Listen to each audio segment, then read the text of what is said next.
Сәлеметсіңдер ме балалар? Қазақ тілі 2-ші сынып 69-шы сабақ. Балалар, біз сабақта амоним сөздерді өтіп жатырмыз. 19-шы жаттығу мәтінді тыңда. Спортпен арнайы шұғылданатын адамдар спортшы деп атайды. Олар жеңімпаздарды анықтайтын жарыстарға қатысады. Басты жарыс олимпиада ойындары. Қазақстан өзінің олимпиада чемпиондарын мақтан етеді. Суретте олимпиада чемпиондары берілген. Суреттегі спортшылар спорттың қай түрінен жеңіске жетті? Тағы қандай олимпиада жеңімпаздарын білесің?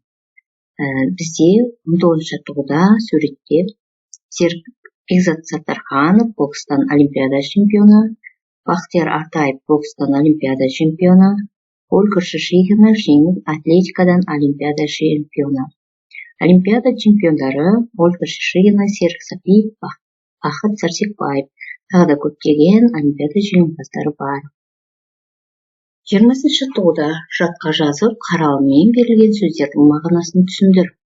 Түріп жең, күресте жең, талып қар, күре қар. Жаттап алып, дәптерге көшіріп жазамыз. Енді қараммен жазылған сөздердің мағынасын түсіндіреміз. Түріп жең, күресте жең. Жазылулары бірдей, дыбысталуы бірдей, бірақ әртүрлі мағынада қолданып тұр. Яғни бұлар амоним сөздер. Жең киімнің негізгі бөлігі, жең екінші күресте жең деген сөздегі жең іс-қимыл атауы бұл жерде етістіктің қызметін атқарып тұр. Талып қар дегенде қар білектің ішкі бөлігі бұлшық ет, ал күре қар, қар ол табиғаттың құбылысы, қыс айында жауатын қарымыз. Яғни жазылуы, айтылуы, дыбысталуы бірдей болғанмен мағыналары әртүрлі сөздерді амоним сөздер деп ережені еске түсіреміз. 21-ші жаттығу өлеңді көшіріп жаз. Шақырады шымбұлақ, аппақ шың қозы, қуанбайтын кім бірақ, жарқыраса жұлдызы. Авторы Темірше Сарбайұлы. Шымбұлақ туралы не білесің? Энциклопедиядан шымбұлақ туралы біліп ал дейді. Жаттығуды көшіріп жазамыз, ал шымбұлақ туралы мәліметті төменде бере кеттім. Шымбұлақ Алматы маңындағы Іле Алатау шатқалының биіктігінде орын алған тау шаңғылық курорты. 1954 жылы ашылған. Алғашында бұл кешен кеңес тау шаңғышыларының олимпиадаға дайындық базасы ретінде құрылған. Кейін атақты курортқа айналды. Шымбұлақ әлемдік жетекші курорттармен теңдеседі. 22-ші жаттығу суреттегі зат атауларын екі мағынада қолданып сөйлем жаз. Біз суреттен қойды, араның суретін, мақтаның суретін көріп отырмыз.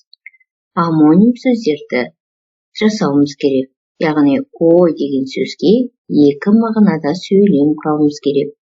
Бірінші суреттегі қой, ол төрт түлік жануардың бірі. Енді екінші мысал келтіреміз. Аружан, топты жерге қой. Бұл жердегі қой деген сөзіміз етістіктің қызметін атқарып тұр. Яғни қимыл әрекетті білдіріп тұр. Енді екінші сурет араға сөйлем құраймыз. Далада ара ұшып жүр. Яғни бұл жердегі ара жәндік. Ал әкем ағаштарды арамен аралады. Ал бұл жердегі ара деген ол аспаптың, құрал сайманның, ағаш кесетін құрылғының атауын білдіреді. Яғни ара мен аралады деген екінші сөзде де түбірі ара болып келеді. Онда ол қимылды да білдіретін сөздер. Арала десек те қимылды білдіретін сөзге ауысады. Үшінші суретте мақта. Мақта аса бағалы өсімдік. Яғни мақтадан түрлі бұйымдар, маталар, түрлі біздің киіп жүрген киімдеріміздің бәрі осы мақтадан жасалады. Мақтадан жіп өндіріледі, маталар жасалады. Бұл жерде өсімдік ретінде қолданылып, Бүгін мені мұғалім мақтады. Яғни бұл сөздегі мақтады сөзі етістіктің орнында тұр, қимыл іс-әрекетті білдіреді. Балалар, амоним дегеніміз өте жақсы түсіндіңдер деп ойлаймын.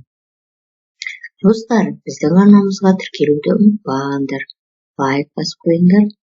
Осымен балалар, біздің сабағымыз аяқталды. Келесі сабақта кездескенше.